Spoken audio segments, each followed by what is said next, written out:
Hello friends, welcome to defence matrix. तो कुछ important updates हैं जिनको डिस्कस कर लेते हैं।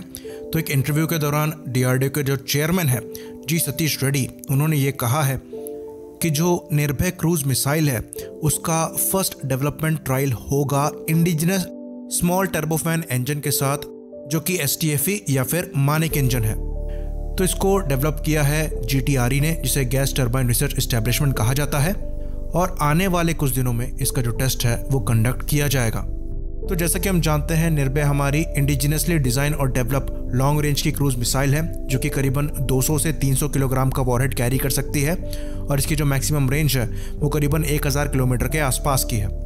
तो ये एक सबसोनिक मिसाइल है और इंडिजिनस इंजन के साथ इसका पहला ट्रायल होगा, वरना ये जो मिसाइल है वो पहले से ही Russian Saturn 36 MT mini turbofan engine के साथ ऑपरेशनल है। ज़्यादा बड़े नंबर में नहीं है, पर लिमिटेड नंबर में इसको डिप्लॉय किया गया है।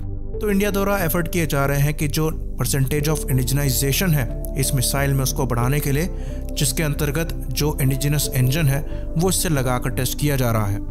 साथ ही साथ इसका जो सीकर है उसको भी इंडिजिनस लगाया जा रहा है। साथ में DRDO द्वारा काम किया जाएगा एक नई क्लास की long range land attack cruise missile पर, जिसकी जो रेंज है वो एयरफोर्स और आर्मी वर्जन से थोड़ी ज़्यादा होगी।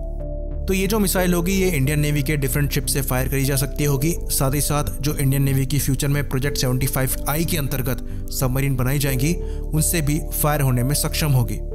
तो जो लॉन्ग रेंज की क्रूज मिसाइल्स हैं, इन पर इंडिया को काम करना ज़रूरी है, क्योंकि ये काफ़ी ज़्यादा इफेक्टिव होती हैं, जैसा कि टोमाहॉक ने अपना आपको प्रूव किया है, जिसकी मैक्सिमम रेंज जो है वो 2500 किलोमीटर के आसपास की है। बाकी अगली न्यूज़ की बात करें, ये अगेन DRDO चीफ के निकली है। तो DRDO चीफ द्वारा ये चीज़ कही गई है कि जो ऑर्गेनाइजेशन है वो सिंगल इंटीग्रेटेड ट्रायल सिस्टम की ओर बढ़ रही है अपने नेक्स्ट जनरेशन वेपन्स को लेकर। तो इसके अंतर्गत क्या होगा कि जो ऑफिशियल्स होंगे सर्टिफिकेशन एजेंसीज के, फिर जो यूज़र होंगे जिसमें आर्मी नेवी एयरफोर्स हो गई, और जो डेवलपमेंट टीम हो गई, वो ट्रायल्स का पार्ट शुरुआत से ही होंगे, जो कि एक बहुत बड़े ट्रायल पीरियड को कम कर देगा। तो ये बहुत ज़रूरी चीज़ है और इसे बहुत पहले ही हो जाना चाहिए। हमारे यहाँ किसी चीज़ को इंडक्ट करने से पहले जो ट्रायल्स हैं वो सालों चलते हैं, और इस चक्कर में हम बहुत इम्पॉर्टेंट टाइम पीरियड जो है वो गंवा देते हैं। जो फोर्सेस होती हैं उनमें कैपेबिलिटी गैप एक लंबे समय के लिए रह जाता है, जो कि उन्हें वल्नरेबल छोड़ देता है। तो ये एक बहुत अच्छा मूव है, जो ट्रायल पीरियड है उसे कम किया जाएगा, जिसकी वजह से जो चीज़ों का इंडक्शन है वो अब जल्दी हो पाएगा। तो पहले जो ट्रायल्स वगैरह चलते थे उनमें करीबन 2 से 3 साल का समय जाता था, अब ये चीज़ें जो हैं वो 1 से 1.5 साल में हो जाएंगी। तो DRDO ने इस प्रोसेस को पहले ही स्टार्ट कर दिया है आकाश NG और क्विक रिएक्शन सैम के ट्रायल से ही, जिसमें जो ऑफिशियल्स हैं डिफरेंट एजेंसीज के, वो शुरुआत से ही इस प्रोग्राम का हिस्सा हैं। तो इसका जो रिजल्ट है वो ये हुआ कि जो QRD सैम है उसको प्रोडक्शन के लिए क्लियरेंस मिल गई है।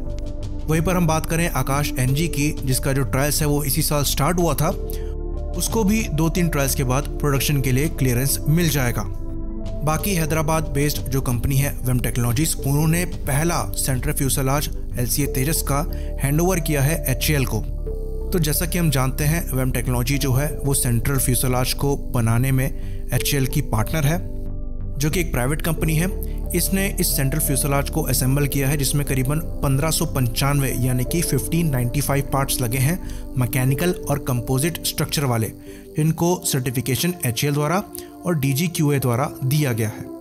तो ये एक अच्छी न्यूज़ है, जो प्राइवेट पार्टनर्स हैं वो HAL के साथ इन्वॉल्व हो रहे हैं, जिसकी वजह से जो फ्यूचर में HAL का प्रोडक्शन रेट है उसको बढ़ाने में मदद मिलेगी। बाकी जैसा कि हम जानते हैं, एयरफोर्स द्वारा 83 तेजस Mark 1A के ऑर्डर दिए गए हैं, जिसके टाइमली प्रोडक्शन के लिए HAL को कम से कम 16 एयरक्राफ्ट 1 साल में निकालने पड़ेंगे। तो ये जो प्राइवेट कंपनीज हैं ये HAL की स्पीड बढ़ाने में मदद कर सकती हैं। इसी बात पर हम इस अपडेट को ख़त्म करेंगे। लाइक करिए, सब्सक्राइब करिए। जय हिंद।